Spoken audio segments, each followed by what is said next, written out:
Good morning बच्चों। अध्याय 7 पूरा हो गया है।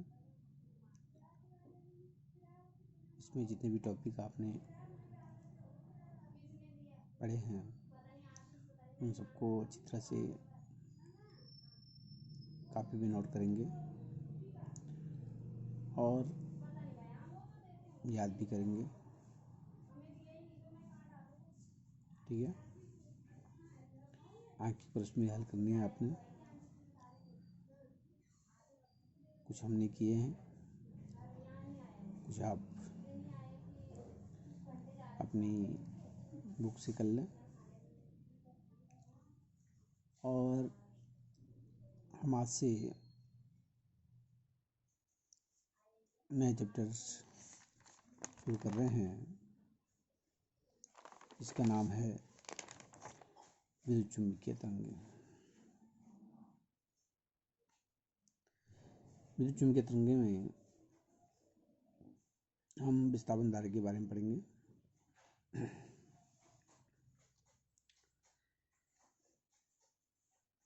तो इससे पहले हम थोड़ा आपको बता दें पिछले चैप्टरों के बारे में।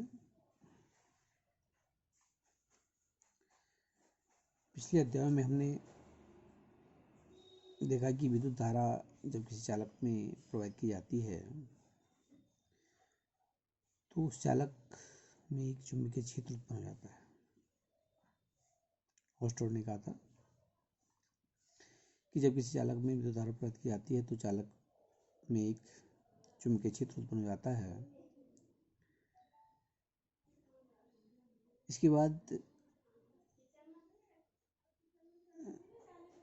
वैज्ञानिक फैराडे हुए हैं। उन्होंने सोचा कि जब विद्युत धारा के द्वारा चुंबकीय क्षेत्र उत्पन्न हो जाता है तो चुंबकीय क्षेत्र के द्वारा भी विद्युत क्षेत्र उत्पन्न होना चाहिए। तो इस प्रकार से उन्होंने यह सिद्ध किया कि परिवर्ती चुंबकीय क्षेत्र के द्वारा विद्युत धारा उत्पन्न की जा सकती है। ठीक है, इतना होने के बाद अब आगे वैज्ञानिक रिसर्च कर रहे थे, खोज कर रहे थे। तो जब वैज्ञानिकों ने सोचा कि जब विद्युत धारा के द्वारा चुंबकीय क्षेत्र उत्पन्न हो रहा है, चुंबकीय क्षेत्र के द्वारा विद्युत धारा उत्पन्न हो रही है, तो क्या परिवर्ती विद्युत क्षेत्र के द्वारा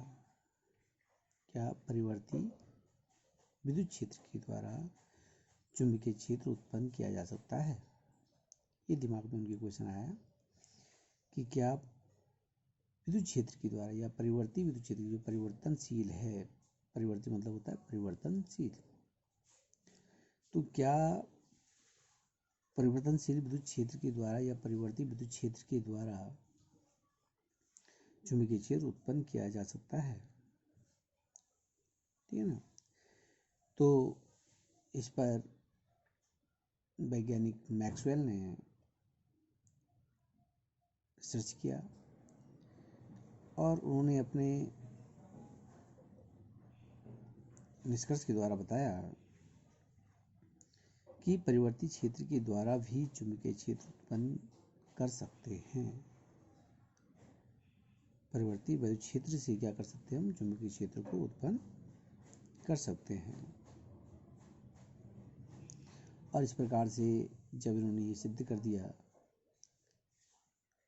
ठीक है, कि परिवर्ती क्षेत्र के द्वारा भी चुंबकीय क्षेत्र उत्पन्न किया जा सकता है, तो उसके बाद जो प्रकाश है, प्रकाश की चुंबकीय तरंगों के बारे में कि प्रकाश क्या है, एक चुंबकीय तरंग है, इसके बारे में पता लगा और अन्य खगोलीय घटनाओं के बारे में भी जिससे पता चला। तो इस प्रकार से सबसे पहले ऑक्सफोर्ड ने कहा कि विद्युत धारा के द्वारा चुंबकीय क्षेत्र उत्पन्न किया जा सकता है और उसके बाद फैराडे ने कहा कि चुंबकीय क्षेत्र के द्वारा जो है विद्युत धारा उत्पन्न की जा सकती है। और इस प्रकार से मैक्सवेल ने अपने जो है प्रयोग के आधार पर मैक्सवेल ने कहा कि परिवर्ती विद्युत क्षेत्र के द्वारा भी क्या हो सकता है? चुंबकीय क्षेत्र उत्पन्न किया जा सकता है। ठीक है, तो ये आपने समझना है इसको कि परिवर्ती क्षेत्र के द्वारा भी जो विद्युत क्षेत्र होता है उसके द्वारा चुंबकीय क्षेत्र उत्पन्न किया जा सकता है। तो इसी आधार पर उन्होंने विस्थापन धारा को निकाला, और विस्थापन धारा से पहले हम पढ़ते हैं एम्पीयर का परिपथीय नियम। तो एम्पीयर का परिपथीय नियम क्या है कि किसी बंद पृष्ठ, कैसा पृष्ठ है, बंद पृष्ठ है, तो किसी बंद पृष्ठ के चारों ओर, किसी बंद पृष्ठ के चारों ओर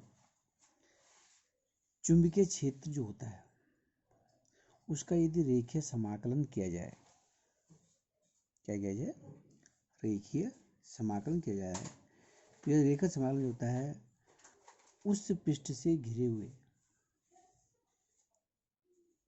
उस पृष्ठ के द्वारा घिरे हुए क्षेत्र में से गुजरने वाली जितनी भी धाराएं उस पृष्ठ से गुजर रही हैं, गुजरने वाली जो है सभी धाराएं, जितनी भी धाराएं गुजर रही हैं उन सब का योग, उन सभी धाराओं का योग निर्वात की चुंबकशीलता म्यू जीरो गुना के बराबर होती है। जितनी भी धाराएं बह रही हैं वो किसके बराबर होती है, म्यू जीरो के गुना के बराबर होती है। तो ये एम्पीयर ने अपना नियम दिया।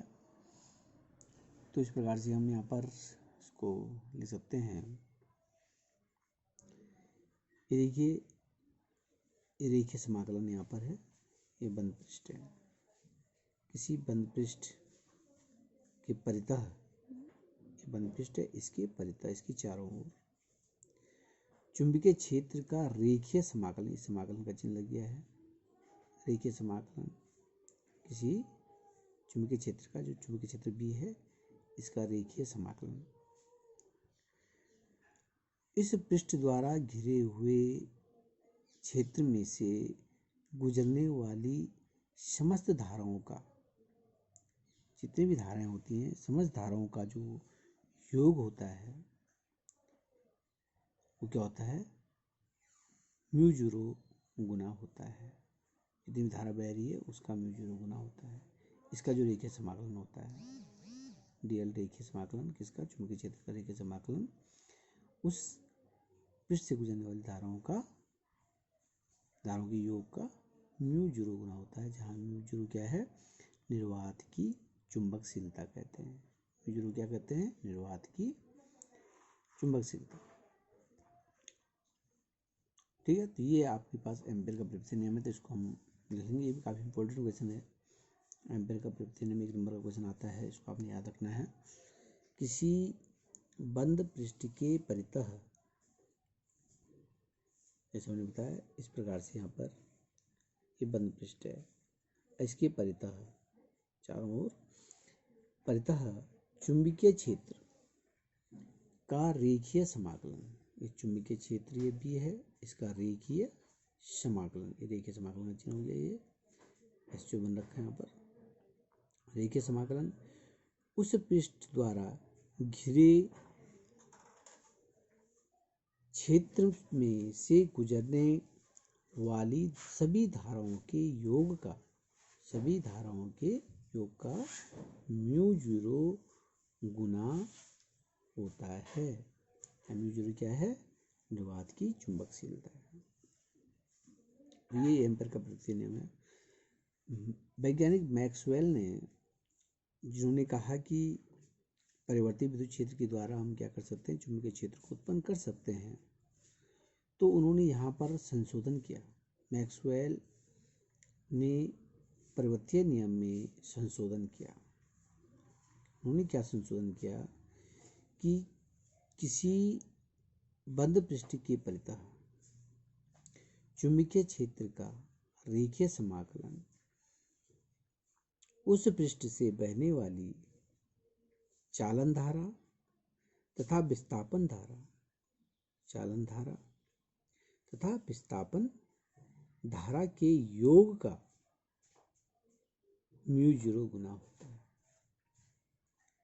तो रेखीय समाकलन B into D L that is equal to mu zero I C plus I D, जहाँ आई सी क्या है, चालन धारा है, और आई डी क्या है, विस्थापन धारा है।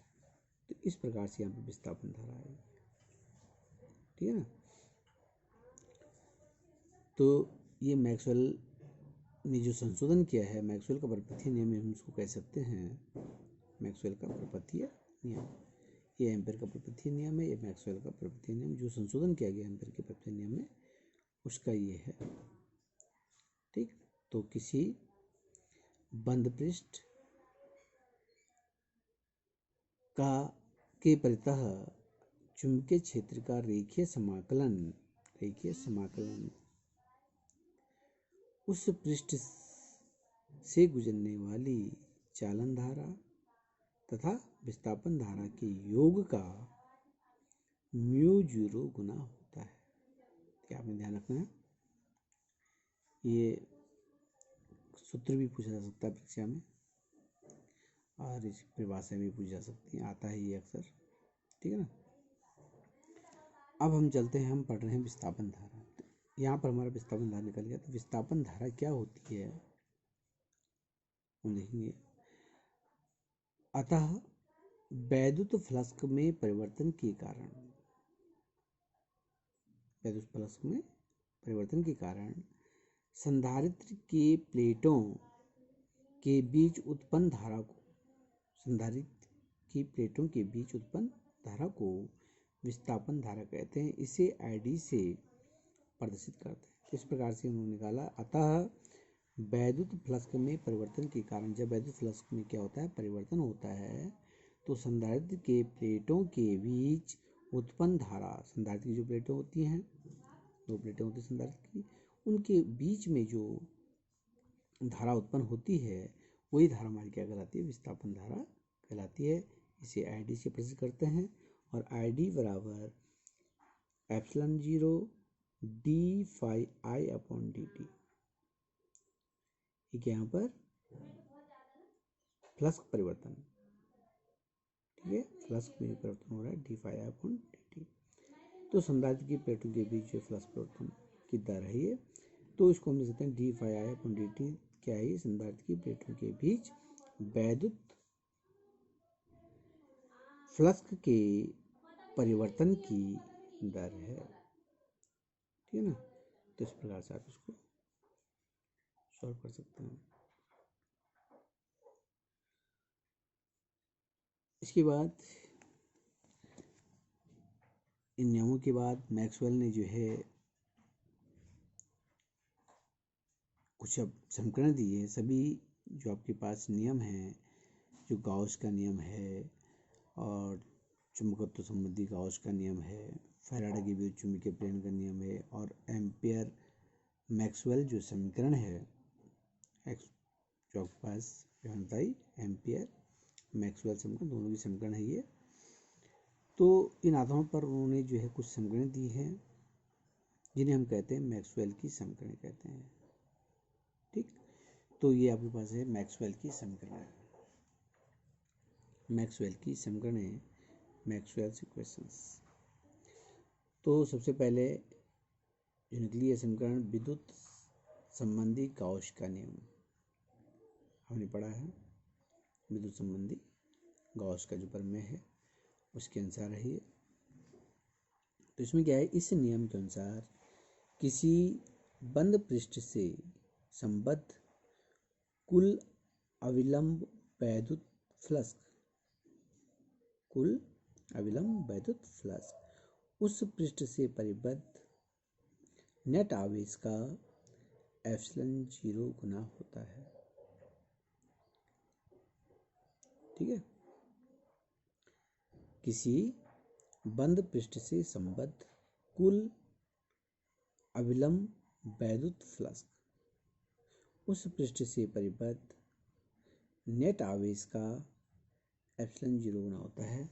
तो इस प्रकार से उन्होंने समीकरण दिया, phi that is equal to Q upon epsilon zero होता है। तो यहाँ पर phi E that is equal to ये आपके पास विद्युत फ्लक्स हो गया है ये phi बराबर Q अपन ऑप्शन 0। इसको उन्होंने इस प्रकार दिया रेखीय समाकलन बंद पृष्ठ के लिए E into DA that is equal to Q upon epsilon 0। तो ये पहला जो समीकरण है मैक्सवेल का। इसके बाद उन्होंने दूसरा समीकरण दिया है चुंबकत्व संबंधी गाउस का नियम। इसके अनुसार किसी बंद पृष्ठ के से संबद्ध कुछ अविलंब चुंबकीय फ्लक्स सदैव शून्य होता है। कुछ अविलंब चुंबकीय फ्लक्स सदैव शून्य होता है। इसका मतलब है कि एकल जो आवेश होता है, चुंबकीय जो आवेश होता है, एकल ध्रुव जो होता है आपके पास, उसके द्वारा जो है उसका कोई अस्तित्व नहीं होता है। क्योंकि हमने आपको बताया था कि चुंबक जो होता है, चुंबक के दो ध्रुव होते हैं और एक ध्रुव का कोई अस्तित्व नहीं होता है। ठीक है ना। बल्लें यहाँ से निकलेंगी और इस प्रकार से जो है चलती हैं। लेकिन अगर सिंगल ध्रुव जो आप निकालना चाहे तो सिंगल ध्रुव जो है बन ही नहीं सकता है। तो इसलिए यहाँ पर कहा गया कि एकल ध्रुव का कोई महत्व नहीं होता। चुंबकीय ध्रुव जो होता है का कोई अस्तित्व नहीं होता है। एकल चुंबकीय ध्रुव का कोई अस्तित्व नहीं होता है। ठीक, तो इसलिए यहाँ पर इसका जो मान आता है चुंबकीय फ्लक्स क्या होता है, बल सदैव शून्य होता है। तो रेखीय समाकलन बंद पृष्ठ का B into D that is equal to 0। ये समीकरण नंबर 2 थी। समीकरण नंबर 3 होंगी फैराडे की विद्युत चुंबकीय प्रेरण का नियम। इसको अपनी समीकरण नंबर 3 उन्होंने बनाई है। इसी अनुसार, इस नियम के अनुसार जब किसी बंद परिपथ से संबद्ध चुंबकीय फ्लक्स परिवर्तित होता है, जब किसी बंद परिपथ से संबद्ध चुंबकीय फ्लक्स में परिवर्तन होता है, तब परिपथ में वैद्युत वाहक बल प्रेरित हो जाता है। ठीक है। प्रेरित विद्युत वाहक बल समय के साथ फ्लक्स परिवर्तन की घटने की यानी कि ऋणात्मक दर की घटने की दर यानी कि ऋणात्मक दर के बराबर होता है। इससे स्पष्ट है कि परिवर्ती चुंबकीय क्षेत्र वैद्युत क्षेत्र उत्पन्न करता है। तो इसी से क्या पता लगता है कि परिवर्ती जो चुंबकीय क्षेत्र होता है वो वैद्युत क्षेत्र उत्पन्न करता है, जो उन्होंने सिद्ध किया है। तो इस प्रकार से ये समीकरण है E that is equal to -t phi E upon dt और बंद पृष्ठ के समाकलन देखिए समाकलन E into dl that is equal to -t phi E upon dt t phi V upon dt V यहाँ पर है t phi V upon dt। तो हम विद्युत क्षेत्र के द्वारा क्या कर सकते हैं, चुंबकीय क्षेत्र को उत्पन्न कर सकते हैं। अगला दिया उन्होंने एम्पियर मैक्सवेल समीकरण। ठीक है। तो यहाँ पर ये मैक्सवेल समीकरण है रेखीय समाकलन B into D L that is equal to mu 0 IC plus mu 0 ID, यानी कि किसी बंद परिपथ के चारों ओर चुंबकीय क्षेत्र B का रेखीय समाकलन उस परिपथ से परिबद्ध क्षेत्रफल से गुजरने वाली कुल धारा का म्यू 0 गुना होता है। और इस पे कौन कौन सी धारा गुजरती है, चालन धारा और विस्थापन धारा का योग का, कुल धारा का योग का क्या होता है, म्यू 0 गुना होता है। ठीक है। एक पॉइंट हमने यहाँ पे याद रखना है, काफ़ी इम्पोर्टेंट है। निर्वात में विद्युत चुंबकीय तरंगों की जो चाल होती है C बराबर 1 upon under of mu 0 C0 होती है। ये आपके पास प्रूफ करने के लिए भी आता है कि इसको सिद्ध कीजिए कि C बराबर 1 upon under of mu 0 C0, उसको हम आगे पढ़ेंगे। ठीक है। तो इनको आप समझिए, ये आपके पास मैक्सवेल की 4 समीकरण हैं और ये भी बहुत इंपॉर्टेंट है। ये भी परीक्षा में पूछ जाती है, मैक्सवेल की समीकरण लिखिए। ये 4 समीकरण मैक्सवेल की लिखनी होंगी। ठीक है ना। ओके।